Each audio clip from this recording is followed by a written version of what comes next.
Hello, I'm pleased to have the opportunity to deliver this paper, albeit not in person, but virtually. In this paper, I will be considering three things: the theory of parliamentary representation in early modern Scotland, how that theory was played out in practice, and how political ideologies underpinning representation were expressed in the mandates carried by representatives.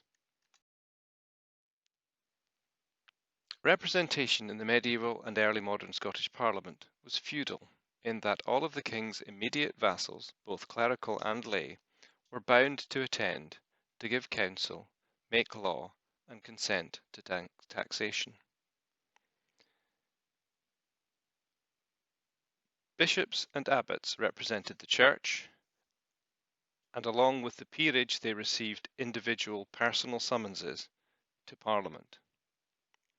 By the 15th century, the Scottish nobility had divided into a hereditary titled peerage and a larger group of untitled nobles.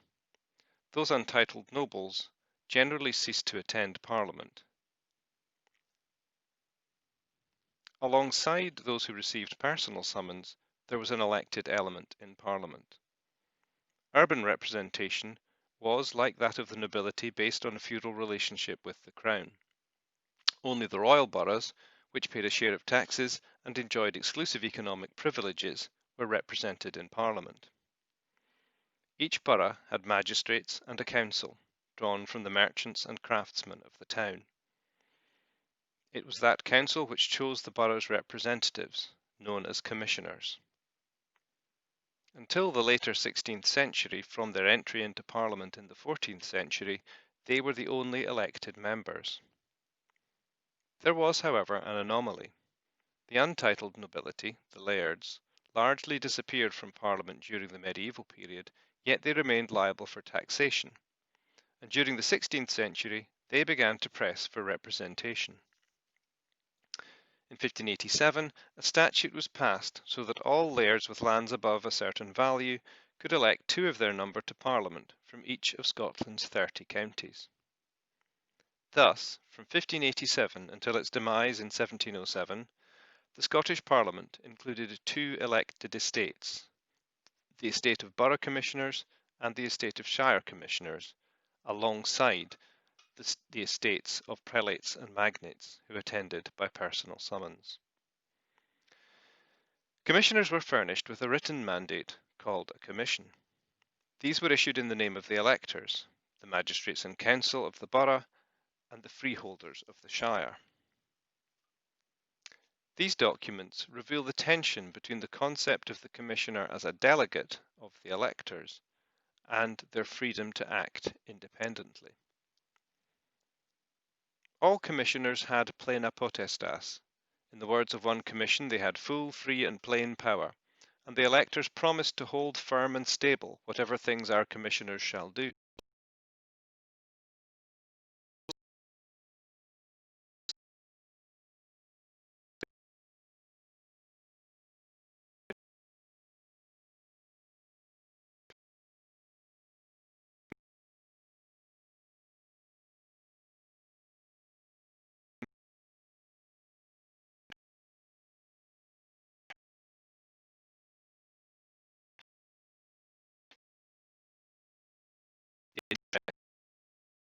Electorate.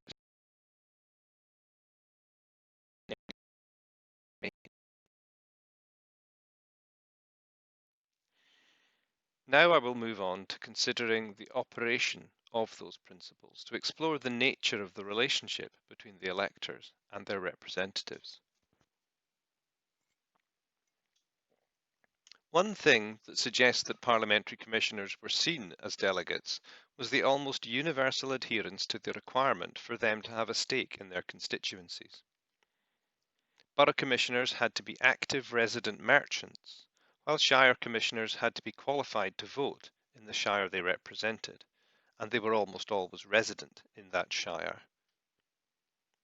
Carpetbagging, the practice of an outsider representing a constituency for their own political advancement, was virtually unknown in Scotland. Another indicator of the delegate principle is the payment of commissioners' expenses. They were deemed to be servants of their electors, so the electors paid for their services. Borough commissioners always set out with a purse of money from the town's treasurer, and when they came home they returned any unspent money or were reimbursed by the town's treasurer for any super expenses. Similarly, shire commissioners organised the taxation of the freeholders of the shire to pay for their parliamentary expenses. Commissioners often also received written instructions, and after their return they were expected to give an account of their conduct. At the election of Linlithgow Shire's commissioners in 1646, the outgoing commissioners left the room to allow the electors to discuss how well they had performed. They were approved and thanked for their diligence, then formally discharged of their obligations put upon them when they were elected in the previous year. By contrast, also in 1646, the commissioner for the borough of Inverness was admonished for failing to carry out his duties properly. He was fined and ordered to confess his error and crave pardon from the borough council. It's not recorded what exactly the nature of his misconduct was, but it was probably related to voting against the interests of the borough or of the urban estate as a whole. The delegate nature of the system is also shown in the election of substitutes. It was common for electors to appoint someone to replace their commissioners if they were taken ill or otherwise unable to attend. This demonstrates that the goal and the thinking behind the representation was that the constituency required to be represented, not that an individual had the right to represent it. Sometimes a whole committee of assessors might be appointed to assist representatives both before and during sittings of Parliament, an approach most commonly seen in and around Edinburgh, where Parliament normally met. Occasionally, there were even instances of commissioners seeking their electors' advice during parliamentary sessions. This was rare before the 1640s because of the shortness of parliamentary sessions.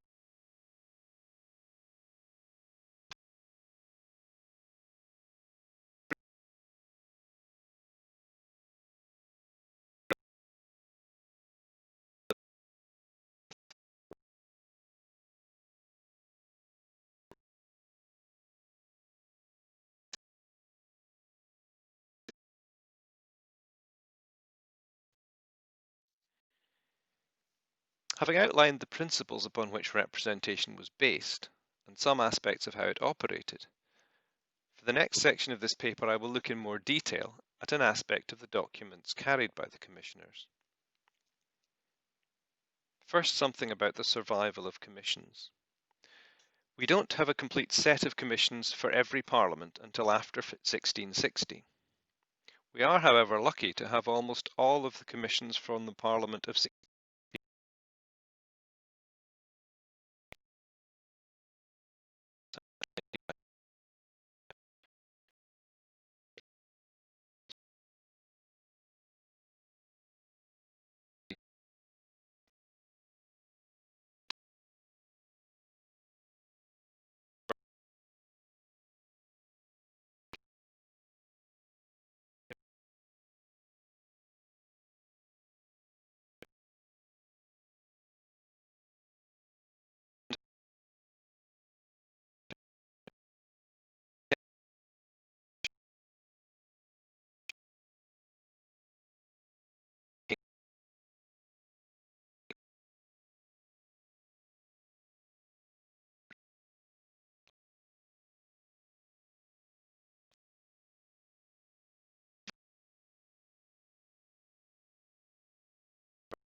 Those commissions I've classified as royalists don't explicitly condemn the revolution. Instead, that view is expressed in relation to Charles I himself. Some cite obedience to the king as an essential quality in their commissioner. Others refer to Charles in even more reverential terms than was normal. Berwickshire's commission refers to His Majesty's sacred will, while Inverness-shire uses the phrase our dread sovereign the King's Majesty, and Nairnshire calls Charles I His Sacred Majesty, our dread sovereign. On the other hand, many of those favouring the revolution don't mention the king at all, or only mention him where it is formally necessary because of his role in summoning Parliament. Those commissions that are overtly in favour of the revolution are striking in their use of rhetoric. Some shire commissions make a point of citing statute to justify their actions, specifically in this case the legislation of 1587 that established the shire estate. This was an assertion of the right of the lairds to hold annual elections regardless of whether a parliament had been summoned or not, as was provided for in that statute. Thus it was a declaration that their rights to hold elections were not dependent on the monarch's choice of summoning a parliament or not. They were exercising their innate statutory rights.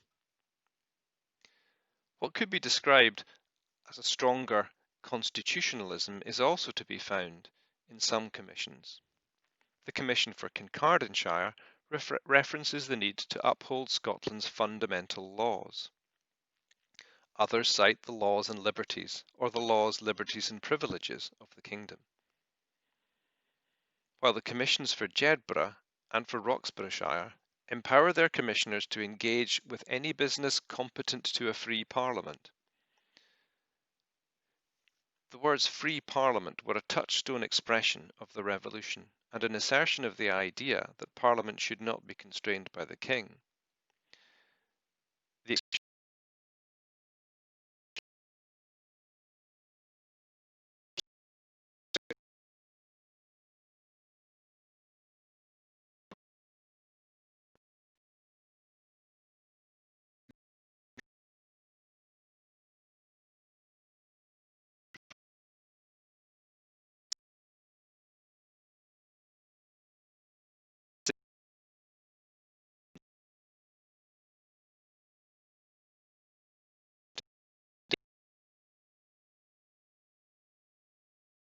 in the defence of religion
Parliament.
Given the modifications made to some of their key clauses in the context of a revolution, we can see that parliamentary commissions were more than mere formalities.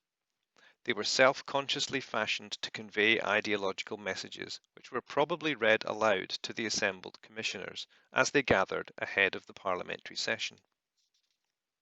While there was undoubtedly national coordination of the revolution by the leadership in Edinburgh, the diversity of the language used, the diversity of the ways in which political ideas were expressed in these documents, suggests something much more organic was going on.